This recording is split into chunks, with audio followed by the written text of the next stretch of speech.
Salut les amis, c'est Timena. Aujourd'hui dans cette vidéo, je vais vous donner mes conseils en matière de sécurité sur internet. Parce qu'il faut bien l'avouer, il y en a pas mal d'entre vous qui font des bêtises avec les mots de passe et peut-être même sans le savoir. Après le générique donc nous allons voir différents points comme par exemple vos mots de passe sont-ils sécurisés, comment ne pas oublier ces mots de passe et où les stocker, l'authentification à double facteur, qu'est-ce que c'est et est-ce utile, mais aussi comment un pirate informatique peut récupérer vos données. On verra aussi comment vérifier si votre adresse mail a fait l'objet d'une fuite sur internet auprès de pirates. Et aussi on parlera d'un outil qui permet de repérer les sites malveillants. Mais vous allez comprendre tout ça bien mieux après le générique. Nani? Donc point numéro 1, vos mots de passe sont-ils sécurisés? Déjà la chose à ne jamais faire, c'est de mettre tout le temps le même mot de passe et partout sur internet. Il y a bien sûr des raisons à cela, même si pour vous ça semble être pratique, comme le fait aussi de mettre une date d'anniversaire ou bien encore le nom de votre enfant. Tout cela, eh bien, c'est des choses qu'il faut éviter avec les mots de passe car c'est très dangereux. Car si un pirate découvre votre mot de passe et qu'il l'utilise avec tous vos autres sites internet où vous êtes inscrit, eh bien, il aura tout gagné. C'est la même chose également pour une adresse mail. Si vous avez plusieurs adresses mail, c'est très bien. Là aussi, ça serait mieux de pouvoir varier les adresses mail quand vous vous inscrivez. Puisque si votre adresse mail est récupérée par un pirate, il est fortement possible qu'en rentrant votre adresse mail dans un logiciel, eh bien le pirate, il sait tout de suite si votre adresse mail elle a été utilisée sur d'autres sites internet. Et à ce moment-là, eh bien sûr, si vous avez mis le même mot de passe partout, eh bien là, c'est cadeau pour lui, quoi. Vous n'en avez peut-être pas conscience, mais les pirates informatiques ont de très bons outils pour pouvoir nous soutirer des informations. Et aussi pour pouvoir nous retrouver partout sur internet. Donc pensez-y quand vous créez un compte sur différents sites internet. Nani? Point numéro 2, comment ne pas oublier ses mots de passe et où les stocker. Alors bien sûr, on verra après comment créer un mot de passe sécurisé, même si on ne rentrera pas dans les détails bien sûr. Mais c'est très important que vous modifiez vos mots de passe si vous êtes sûr qu'ils ne sont pas sécurisés. Donc la meilleure manière pour ne pas perdre ces mots de passe et les conserver à l'abri des pirates, c'est bien sûr de les noter dans un petit répertoire en papier. Si, je déconne pas, un petit carnet avec toutes les lettres de l'alphabet, comme ceci. Ou par exemple, à la lettre A, vous écrivez Amazon. Ensuite, vous marquez l'adresse mail qui vous a servi quand vous avez créé votre compte Amazon, suivi du mot de passe. Et vous faites ça pour tous les autres sites. Par exemple, Netflix, vous le mettez à la lettre N, vous mettez votre identifiant et votre mot de passe. Alors moi, personnellement, je le mets au crayon à papier, comme ça, si un jour je modifie le mot de passe, eh bien, c'est plus facile à effacer. Alors oui, vous allez me dire, un membre de votre famille pourra regarder à l'intérieur. Mais si vous conservez votre carnet dans un endroit secret, ou alors que vous faites totalement confiance à votre famille, cela ne devrait pas poser de problème. À part si bien sûr votre maison prend feu ou qu'il y a un dégât des eaux, ça serait vraiment bête. Mais cela dit, cela n'arrive pas tous les jours, heureusement. Donc c'est une très bonne solution que de prendre un petit calepin en papier. En plus de cela et dans un souci de confort, afin d'améliorer tout ça, je vous conseille aussi également un gestionnaire de mots de passe. Alors cela prend la forme d'une application sur smartphone et tablette, et cela prend la forme d'extension pour vos navigateurs Chrome, Firefox, etc.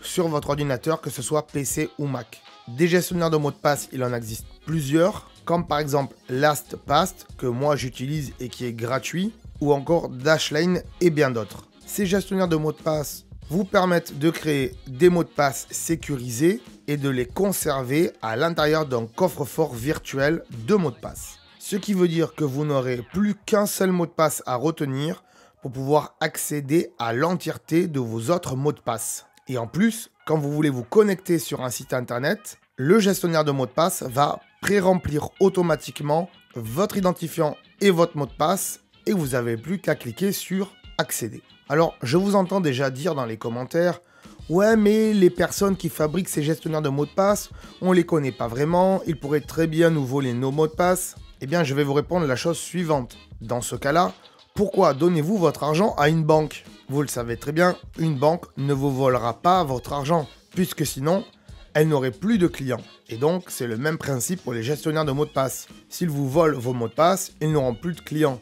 Surtout que les gestionnaires de mots de passe, il y en a qui sont payants Il y en a qui sont gratuits, mais avec des options payantes. De plus, un gestionnaire de mots de passe, c'est sécurisé, puisqu'il est chiffré, ce qui signifie que pour les pirates informatiques, cela peut être plus compliqué pour lui d'y accéder. Et ce n'est pas dans son avantage, car il aura d'autres méthodes beaucoup plus simples pour récupérer vos mots de passe.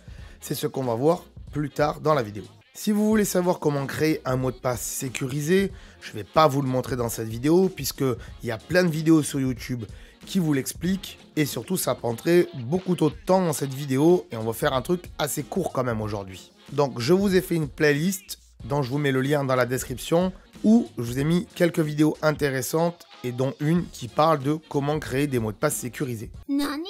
Point numéro 3, l'authentification à double facteur, est-ce vraiment très utile? Bon, déjà, qu'est-ce que l'authentification à double facteur ou à deux facteurs? Eh bien, c'est le fait que lorsque vous voulez vous connecter à un site internet, il vous sera demandé, en plus de votre mot de passe habituel, une deuxième authentification pour prouver que c'est bien vous. Comment cela marche? Eh bien, grâce à un code que vous allez recevoir par SMS par exemple, mais il y a d'autres moyens que le SMS. Par exemple, Google, depuis récemment, a mis en place un système qui permet de s'authentifier en recevant une notification de l'application Gmail sur un smartphone ou une tablette. Le SMS est d'ailleurs la solution la plus répandue puisque c'est la meilleure, car elle prouve que c'est bien vous qui validez la deuxième authentification, puisque c'est vous qui allez donner votre numéro de téléphone et vous seul qui avez ce téléphone dans la main et donc forcément le code. Il existe bien sûr d'autres systèmes de double authentification, notamment pour les banques, qui font que là, ils vont vous demander une authentification directement depuis l'application de votre banque.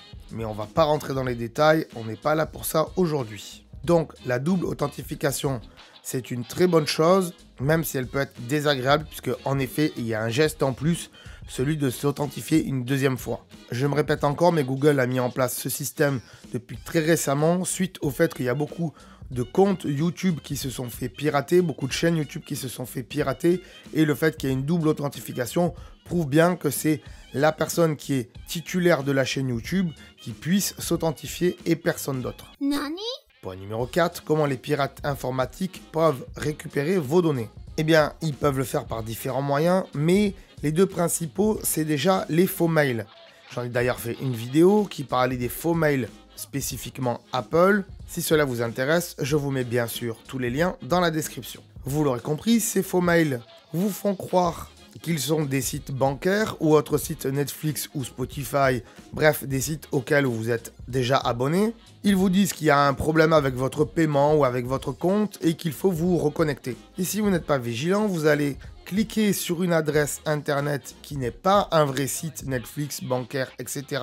Vous allez rentrer vos identifiants et vos mots de passe croyant que c'est le vrai site. Et en fait, ce n'est pas le cas. Et le pirate, comme ça, eh bien, il a récupéré toutes vos données. Et pour un site bancaire, des fois, on vous demande même votre carte bleue pour une confirmation, ce qui est totalement abusif. Donc, faites très attention à cela, c'est très important. Je ne vais pas m'étendre plus sur le sujet, car là aussi, il y a plein de vidéos qui en parlent sur Internet. Donc, encore une fois, si vous voulez approfondir, je vous ai fait une playlist. Les pirates peuvent aussi acheter des banques de données de sites qui ont été piratés, ou potentiellement vos données ont peut-être fuité. Et à ce moment-là, les pirates ont donc accès à votre adresse mail et peut-être aussi vos mots de passe et d'autres données. Nani?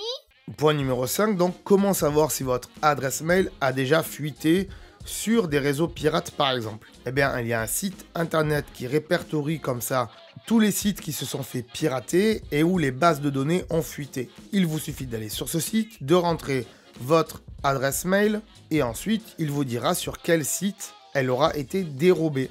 Comme vous le voyez ici, cette adresse mail a été dérobée via Dropbox. Cela veut dire que Dropbox s'est fait pirater et les pirates informatiques ont pu potentiellement récupérer votre adresse mail parce que vous l'avez laissé sur Dropbox. Si ce site internet vous intéresse, bien sûr, je vous l'ai mis en description. Nani? Point numéro 6, on revient à ce qu'on avait dit précédemment, comment savoir si un site est malveillant et qu'il puisse récupérer vos données. Là aussi, il y a un site internet où vous pouvez coller l'adresse d'un site que vous pensez être malveillant avant de rentrer vos informations. Et donc, cette plateforme vous dira si le site que vous pensez être dangereux l'est vraiment. Là aussi, je vous ai mis le lien de ce site en description. Vous l'aurez compris, c'est un sujet très vaste que la sécurité sur Internet. Il y a beaucoup de vidéos qui en traitent. La nôtre se veut bien sûr préventive, sans forcément rentrer dans les détails. Et ensuite, si vous voulez en savoir plus, je vous invite bien sûr à regarder ce que j'ai fait spécialement pour vous, c'est-à-dire une playlist qui s'appelle Sécurité Internet, dont je vous ai mis le lien en description, mais aussi à la fin de cette vidéo. Et là, il y a quelques vidéos pas trop longues pour approfondir le sujet. Alors bien sûr, il y a des termes techniques. J'espère en tout cas vous avoir apporté des informations utiles et que cela aura suffi à vous faire comprendre et prendre conscience qu'un mot de passe sur Internet, ce n'est pas de la rigolade et qu'il faut bien sûr éviter les mots de passe trop faciles comme AZERTY, 1, 2, 3, 4, 5 ou encore une date, un nom, une marque. Bref, un truc que vous pensez être sécurisé parce que vous allez rajouter des numéros, des caractères spéciaux, mais peut-être que comme cela signifie quelque chose pour vous, eh bien cela peut être dangereux aussi. La meilleure manière de le comprendre, c'est de regarder la vidéo de Micode que je vous ai mis dans la playlist. Si tu veux soutenir la chaîne et en même temps te faire plaisir, n'hésite pas à aller voir notre boutique où tu pourras retrouver des t-shirts très sympas ainsi que des coques pour ton iPhone.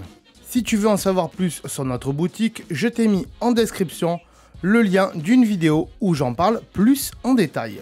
Si tu préfères t'acheter un truc sur Amazon, on a aussi un lien d'affiliation qui dure 24 heures et qui te permettra d'acheter tout ce que tu veux tout en nous reversant un petit pourcentage. Donc, n'hésite pas aussi à aller voir le lien dans la description. Si cette vidéo t'a plu, n'hésite pas à aller voir les autres vidéos qu'on a fait sur cette chaîne, car et oui, on fait bien plus que des tutos. N'hésite pas aussi à mettre un pouce bleu ainsi qu'un petit commentaire si tu as des questions. Et attention, si c'est des questions pas sympas, eh bien j'y réponds pas. Voilà les amis, je vous remercie d'avoir regardé cette vidéo et je vous dis à très bientôt. Ciao. Attends. Attends de partir, j'allais oublier. Toi aussi me suivre sur les réseaux sociaux. Ici, voilà. Tu peux t'abonner à la chaîne ici. Voilà. Ici, voilà. Là, voilà, tu t'abonnes, c'est pas mal. Voilà. Comme ça, tu peux voir toutes les vidéos qu'on a fait sur la chaîne. Et en plus, c'est gratuit. C'est pas comme Netflix. Tu peux aussi regarder les vidéos que je te propose ici. Voilà, ici, elles sont là. Tu peux les regarder éventuellement. Ça peut t'intéresser. Voilà, là. Sinon, je te remercie de t'être abonné et je te dis à très bientôt.